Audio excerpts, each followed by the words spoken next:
want to introduce me? Yeah. Okay.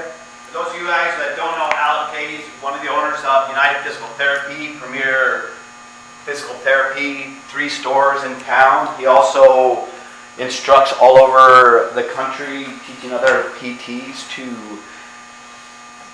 increase their knowledge. He actually wrote a book, or part of a book, now in edit, and he's here to enlighten us and help us with lower leg extremity things.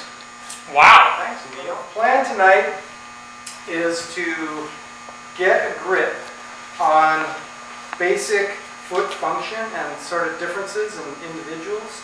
I know a lot of people come into you guys because the community sort of feels that you are the shoe experts, at Skinny Raven. There's really no other place in town that I feel comfortable saying, go in, they'll look at your feet, and they'll be able to help you out. And so that alone is an incredibly powerful and valuable thing that this store offers, which is different than any other store in town. And so, the goal today is to help you sort of capture that personal attention and help them to communicate with people about their feet and just know a little bit about some basic biomechanics and how different foot functions are going to affect different anatomy and what that might suggest in terms of the shoe. There's really no precise model or menu or recipe or protocol for this foot, this shoe, because there's so much individuality in terms of comfort and what people like. There's too many variables to really predict, and so and I get asked the question a lot in my practice. What kind of shoe should I wear? And I have the luxury of looking at sort of the whole kinetic chain from the toe to the neck and everything in between, and so I know sort of the flexibility of the foot, not just if it's a high arch or a low arch, but also if it's rigid or it's flexible. And also how it affects the rest of them. So I can generally tell them, okay, you need a shoe that's sort of mid-range in terms of stability. And then they'll say, well, what shoe? And I'll say, I have no freaking idea. There's too many shoes, right? I can't keep track of them. And I'll say, that's the information you need if you go to Skinny and let them know, you're in the middle, or you need a soft shoe. Then they'll help you find the precise shoe that's comfortable for you, because it then comes down to sort of foot shape, right, and genetics, and if you got, wider forefoot or narrower heel or whatever. And so, but that's about as far as I can take it in terms of shoe recommendations. But you guys, have the ability to really connect with people, and I would think that that's really the most fun part of your job, is when you have a customer come in that you can really connect with in terms of understanding their goals, where they are in terms of their activity level and what they want out of sort of their body, and how you can help them connect with that. And if you can make some connections with them personally, it's just going to enrich your daily work experience. And, you know that. And so, talking about their kids or whatever is great, but it'll allow them to communicate better in terms of what their feet are. And so what we're going to do, I think, is look at a lot of different people's feet in here. I'm not taking my socks off because my nails are Horrible. Gone? Thank you. Mostly gone. Different colors, and You buy shoes that are too wide and too short. Yeah. I don't think it's that. It's those big guys in the round basket that step on my foot. Ooh. It's those guys. But anyway, the best way to do this is really to feel it in yourself in terms of the biomechanics. And so there's basically sort of a continuum of foot shapes, and it's going to start with the high arch, and that's going to generally be a more rigid foot. And that's the structure is from the bones, and so it's not because they have a tight plantar fascia or they have something else that's tight. The shape of the bones in the midfoot, which is kind of this part of the foot, generally makes up the height of the arch. And that just depends on literally the bony architecture of the foot, for the most part. There are some exceptions. So but do the bones move with fallen arches then when people Well, if they started with a high arch, and their arch actually changed, and yeah, absolutely the bones move. And these bones, you know, they move like crazy. But people who have, I mean, if you can think of an arch, like literally an arch that's made out of brick, now they're kind of laid in there, so you can push down on it and it won't collapse. I mean, that's the architecture of the foot, and then there's some soft tissue give, obviously, that comes with it. But the height of the arch is determined by, and you guys should take a shoe and sock off so you can kind of feel this with me here. This little bony guy on the inside of your foot is called your navicular. All right? Which one is that? Right. It's this bony one that sticks out right here. And if you can't find it, I'll come and show you. I can't find mine. Found mine. Found it? And that's what attaches, you know, several ligaments. So, by definition, the height of that from the floor is the height of your arch, or at least that's one way to measure it. And so, there are some different tests we have kind of in orthopedics that are called the navicular drop test. And what that is, you know, when you're sitting there right now, you're non-weight bearing, right? So you don't have any body weight on your foot, just the weight of your legs. And so if you take a tape measure, and this is just theoretical, you wouldn't do this on a client, I don't think, or a customer. But if you measure the distance, you know, if you put a ballpoint pen, you make a mark, and you measure the distance from the floor to the navicular, and then you stand up, on average, you're going to be about 1 centimeter closer to the floor. So that's how much your navicular is going to drop. Okay? So if you have someone who's got a high arch, they're generally going to have more rigidity in there, and so that person's going to not drop much. You know, that person might start at 20 millimeters and they stand up and they go to 18. That's a rigid foot. All right? And as a rule, those people are going to be happier in a softer shoe because they don't have any soft in their body, right? So when they're walking or running, there's very minimal shock absorption built into their system. And so if you put them in a rigid shoe, they're not going to like it. And I don't even know if those terms are still used in this world, you know, cushion, stability, Yeah, you basically like motion control. stability, Yeah. motion control is basically yeah. how you would Right. classify a lot of structured cushioning now, where basically like, you know, it's like guidance, so it's Yeah. like, you know, they're all very safe, you know, Yeah. rarely, with the exception of like a 1540 or something, where's that? Which is really All the way over really here. cushion. Second drawer. Like this shoe, is this it right here? Yeah. Like that shoe might hurt somebody. Yeah, exactly. So if it's you have a firm rigid and foot- it's posted and it's, Yeah. so. Right. Exactly. So, and that, you know, there's no hard and fast rule with any of that, you know, but as a guideline, if somebody's got a higher arch and they're rigid, which they generally are when they have a higher arch, you know, you need more shock absorption in the shoe, and so you need more cushion. All right? And to clarify, that's when they're weight bearing. Yes, that's when they're weight bearing, because a lot of people have a higher arch when they're sitting. You know, that's probably how you look at a lot of people, right?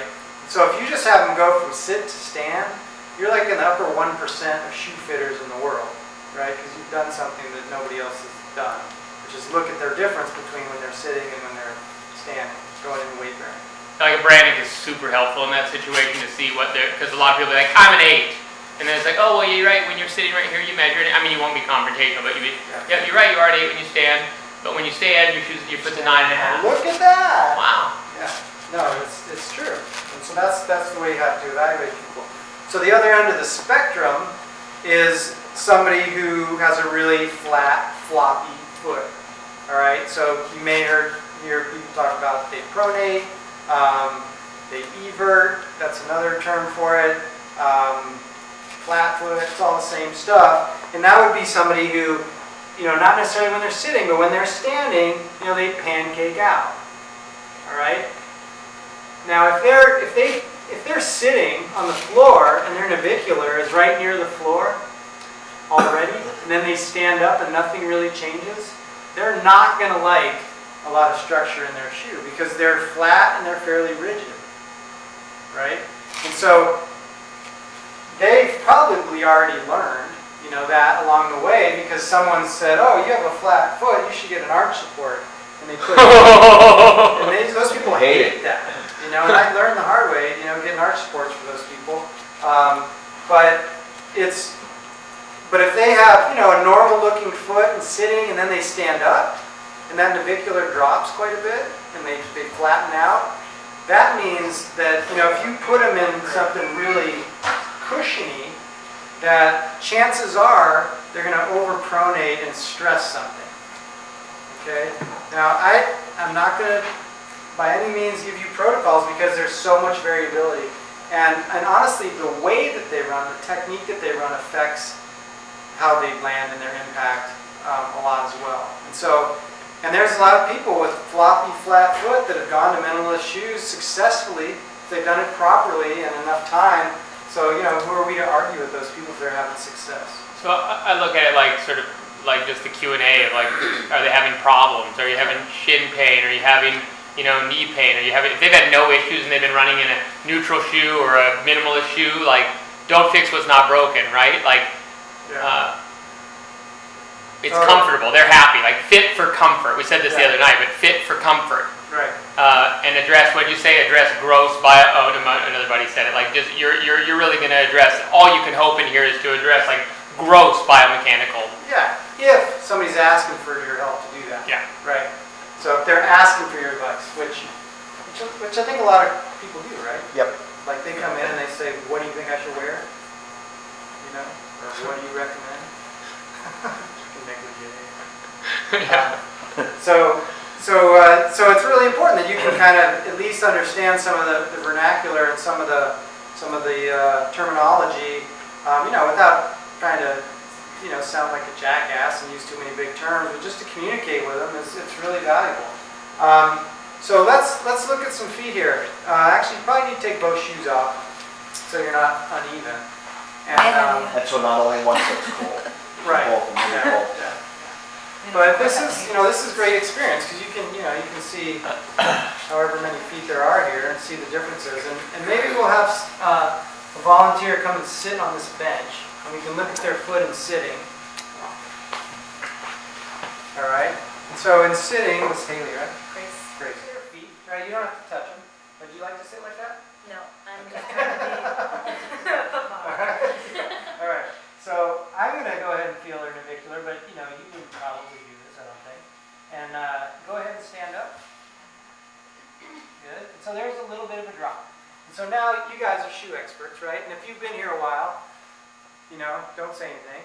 But for you newer people, what do you think of these feet? Like high arch, flat, or middle? Who said that? Somebody who shouldn't have talked. Smart man. To me, she looks like a very just normal foot. Yeah. Like I feel very comfortable, like putting her in most shoes that she might like. I agree. This is a very nice, average-looking foot. You said nice and then you said average. I know. You almost I don't like contradicted the her. word average. I know. And actually, let's look at your heels from the back. Turn around for a second. So the other thing that you can look at is, yeah, that'd be great if you can do that, is what's happening with their calcaneus. All right. Now, what's a calcaneus? It's a heel bone. All right. So if you look at her from the back, what you want, and you can also look at her Achilles tendon, right? But you want basically a vertical line there. Okay. Now, I think she's got that. She's actually got just textbook, very slight inversion. So her heel, this is a right foot, so this is on her side, and you can see about 3 degrees of that if you look at it from the back, right? And that's totally normal. That's how she absorbs shock in the world when she walks around, right? If she was standing in weight bearing and she was vertical in her calcaneus, you know, that would think that to me, that she doesn't absorb shock great. You know, and the other end of it, maybe somebody in here will have it, is, you know, this is right foot again, you know, excessive eversion. And that's someone who's dropping and falling. Maybe it's working for them, but maybe they need a little more structure, or a little more stability. All right, you can also look at her on one foot and see if it changes a lot. You want to balance on one side? you know, it shouldn't change that much. I mean, you'll see a little wobbling side to side, but with the increased weight bearing, you know, it shouldn't fall more, and it doesn't on her. So this is a really good example of a sort of neutral foot. Okay? Very nice. Okay. If somebody is standing, you're looking at them from the back, this is their right side, and they are everted, or that heel's dropping out a little bit more, it's going to put a bend in their Achilles tendon. Those people are very susceptible to Achilles tendonitis because their Achilles is not going the short distance, it's going sort of around the corner. And so they have, anybody with weird biomechanics can deal with it as long as they're smart with their training. I mean, smart training sort of takes care of all kinds of biomechanical issues. But if they make any of the many, many mistakes that runners can make in terms of their training, it's going to be easier for them to get hurt. And I just bring up this one thing because it's easy to see. But, you know, if the days get longer in the spring and they start running just a little faster, or they increase their miles because they're looking at the running calendar, you know, there's a million different ways that people can get set up to get injured. You know, if they have a baby and they want to get fit again, they're really motivated, but they're not quite strong enough, or if they've been on vacation and they run every day because they have an opportunity because they're on vacation. Any of those things are like yellow flags. And so if you have any of these little biomechanical setups, you know, you got to be just a little more careful. All right? Let's have somebody else. If you take an average person, not like a freak like them, and, you know, stress them kind of excessively too rapidly, something's going to break down. So when I say careful, I mean taking your time. You jumping up here? I got it, yeah. Okay. Do those pants go up a little higher? No, they're Yes, I taken will. off. Do they? Not much. Yeah. Do they? All right, let's start facing that way. So a lot of times too, like people's issues could be due to training load. Maybe they didn't run all winter and they started in the spring and decided that going 25 or 30 miles a week was, you know, without any buildup. So it's not always going to be a footwear issue, or it's not always going to be, you know, a biomechanical issue. Right. Yep. I mean, if you look at the research on running injuries, you know, they say that 75% of them are due to training errors. You know, it's huge. You know, it's huge. All right. What do you guys think? I mean, I feel like we have the same A thing little up there. bit, yeah, same, but a little bit lower, but A little bit still, lower. still A little bit lower. pretty What? neutral, but Can we still. see it from behind? Oh, Oh. yeah. You know, is it the left foot? Just is Both it, of or is them just are. my eye? No, it's Both it's of a them are little doing the everted, but corner. I think it's, you know, consistent with what we saw from the front. Yep. A little Right. lower, so a little more slope in the calcaneus. You guys see that? It's a little more eversion. If you kind of flatten your arches out excessively, you see that? That's eversion. Yep. All right. So, you know, but the other thing when you look at her, it seems like she's got a kind of a wide forefoot. Yeah. Yep. So what kind of shoes does that mean? New Balance. Although, what shoes are you running in right now? Launch Oh, Launch. Okay, yeah, okay. For some reason I was thinking you said Mizuno, which surprised me, but it's the Launch, yeah. in the backside. Is that a wide shoe? And the Brooks would be typically more like a typical wider forefoot, you know. Yeah. So, you know, these are things you can pick up on if people haven't already kind of gravitated and figured it out, right? Okay. Ooh, even lower. I think so. And it's not uncommon to see a left foot that's more pronated. You see Okay, that? yeah, that's what I was going to wonder, is like, is he, Has he got an issue? yeah, well, I know he definitely has an issue. Is it related to his ability to, Yeah. I mean, the only time I would say that there's an issue is if that correlated to some injury. Right. You know, because everyone's got their asymmetries and leg lengths and all that stuff. But you can see, you know, his left foot is a little more pronated. You know, in my office, I would always think, what's that doing to the back? And so I would come in, you know, and check your hips here. So I would kind of get on his iliac crest, right here, these little guys, and it's perfectly level. If anything, this one's a little higher. So maybe he's doing this to compensate for a longer leg, right? Mhm. Is it? Yeah. So we don't really know. We could look at his back and see if he's, got a curve, but, this is sort of a little bit beyond what you guys are going to do. But this is a good example. If you gave him an arch support on the left,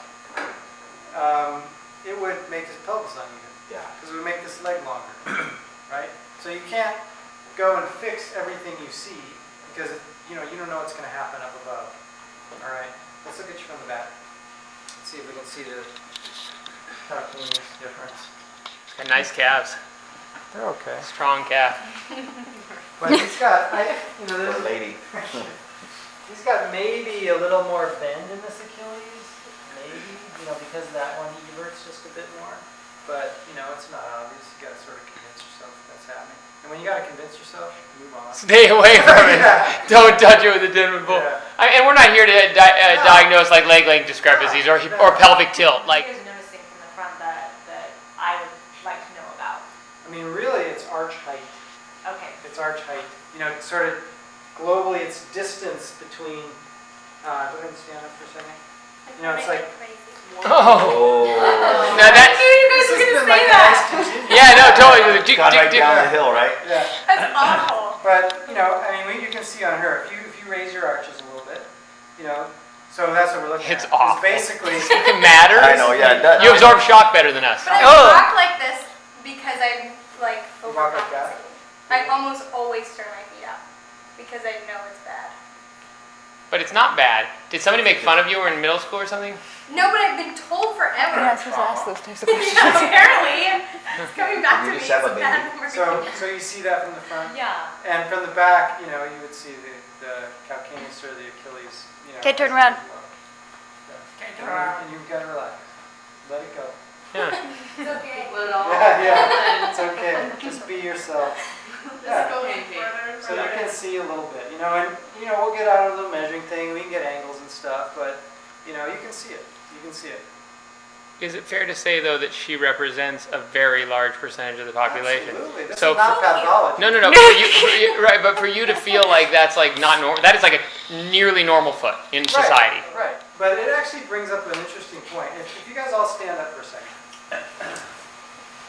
And I just want you to feel what happens in your body when you change the height of your arch on purpose, like she does when she's walking around. So if you just stand relaxed, okay, kind of think about where the weight is on your feet.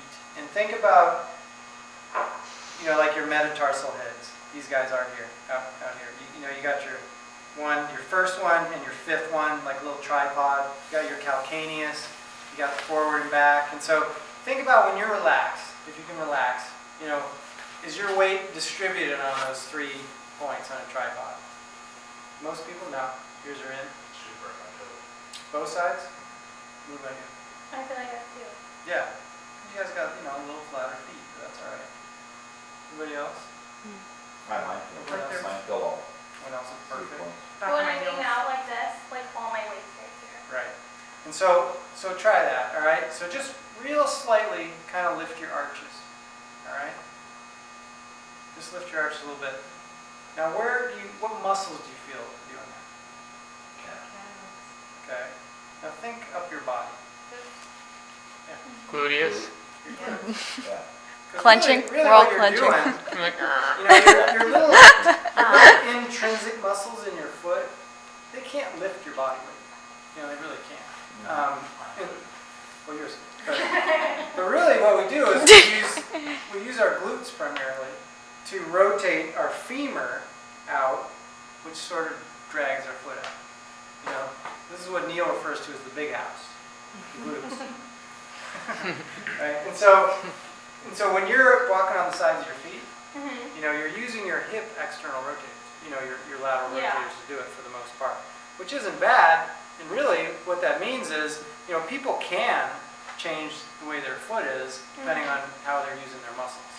But it's interesting to feel that, and there's far-reaching effects of doing that. But the thing that people are going to come in and say, I have knee pain, right? Or they're going to say I have butt pain or I have foot pain or whatever. But if you think about what happens, when, see if I can put a chain together here. This is a right foot, this is a right knee, right? So if if you have a foot that is flatter, right? So it's a pronated foot, okay? And you can feel this on yourself. So if I take this navicular, right, and I let it pronate and it dives down, it's going to pull the tibia with it, right? Your shin bone. And so it's going to internally rotate your tibia. You guys with me so far? Yep. Right? And so what that's going to look like on this knee, you know, up the chain, because this is the tibia, right, is it's going to go that way, okay? I mean, I'm being a little excessive here. It's going to kind of go that way. And it's going to drag your femur with it as well. And so that's why, you know, if you look at somebody who's really pronated, a lot of times they'll be like in, and I'm exaggerating, but, you know, you'll see them kind of in like that. And when you have that kind of position, and the reason people say, you know, pronation's bad is because there are biomechanical faults that come with that that can cause symptoms. Like a lot of patellofemoral pain, which is like alignment, because you got, you know, the tibia gliding in, so now you have the kneecap lifting a little bit to the outside. So people who have front of the knee pain can benefit from a shoe that fits them better. That's kind of my point. You know, you're not going to solve the world's problem, you know, by prescribing shoes, but you can say with confidence, because there's been really cool studies that show people who have patellofemoral pain, which is pain, you know, behind the kneecap, which is really common. You know, if you treat them with arch supports, they get better, and of course those are averages, you know, big people. And it's because it changes their alignment, it changes their tracking. Okay. There's even more studies that show if you strengthen their glutes and teach them how to use it, it helps them even more, right? And so the foot is one little part of it that's really important, but it's not, you know, the only thing. And so, you know, when someone says, I have knee pain, do you think it could be my shoes? Yes, that's the answer. It could be the shoes. You know, let's take a look at it. It might not be. It might be the opposite. It might be because they have high rigid arches and they're sort of living out this way, and then they have a really motion control shoe, so it's an impact issue, right? And so, you know, that's where you kind of think about, you know, the big picture. If somebody's pronating, that can put stress on the plantar fascia, right? Because when you're kind of living here in neutral, the plantar fascia is at rest. When you flatten out, it stretches that. So if that happens excessively, it can give you pain. But my experience is more people with high arches get plantar fasciitis than the low arch people. And it's because they're running or walking or whatever on a rigid spring, right? And so this is like bang, bang, bang, and there's no dispersion of force. And so that's why if that person who's got the high arch gets a little force dispersion from a more cushiony shoe, they're going to like it. You know, and the heel pads you guys have, like the little silicone thingies, you know, I think it's probably force dispersion more than like cushion. Maybe it's the same thing. But I think that's probably why it's helping them. But if these people are also landing on their heel, you know, and they can sort of learn a little bit of a neutral or midfoot landing, it's going to totally change their biomechanics as well on many levels. They're not going to be striking their heel, and they're not going to actually have as much force on the ground when they do that. You know? And so, trying to give you a sense of kind of the bigger picture, but you have a lot that you can do, you know, to help these people in terms of what they're doing. Now, knowing that, you know, you got a flat foot, neutral foot, cavus foot, which is another word for high arch foot. That's not going to tell you what shoe they're going to like, right? Because that depends on the shape of their foot, I feel like. And, you know, I don't know if that's true or not, but that's why I always say to them, you know, you got to talk to the folks at Skinny Raven because, you know, you need this general type of shoe, but I don't know which brand. So, you know, you got to try some and see what really fits your foot well. And because in the end, that's what, you know, I mean, and I always tell them, and I might be wrong, hopefully I'm not, I always tell them, you know, because I'll tell them, well, you need a more cushiony shoe. Well, what brand is that? And I always say, Well, I think every brand makes a variety of stability, so you need to find the one that fits you, and hopefully that's true. You know, so, and if you run into, you know, somebody who's got just a few too many questions for you, you know, referring them is a very powerful thing in terms of making a connection with your customer. I mean, some of the most happy patients I have are the ones that I refer to somebody else because they really value that, you know. And so whether it's an orthopedist or even another physical therapist who I think would work better with them, or something completely different, you know, psychologist or whatever. So, you know, don't think that you're not like holding up your end of the deal if you're referring them. You know, that's a really valuable and powerful thing. And Daniel and I mean, I know he supports that, and we've talked about it a lot over the years. And you know, I know some people have come back to him grateful that you know that they got some help. And before I forget, to make that easier, and you don't have to affirm to us unless you want them to see the best. But we did make some of these little coupons. Just take a peek and look around so you kind of understand what I'm talking about. And so, you know, if somebody asks you a few too many questions and you're just kind of going, oh, I don't know, this could be up the chain a little bit, maybe, you know, I don't want to really give advice on injuries, or I don't know exactly what's going on, you know, you can refer them to a physical therapist. You can refer them to us, and we have these deals where they can pay $30 cash if they're coming from you guys, only from you. Yeah, and so you can say, you know, there's a place down the block, but there's also Midtown South, you know, because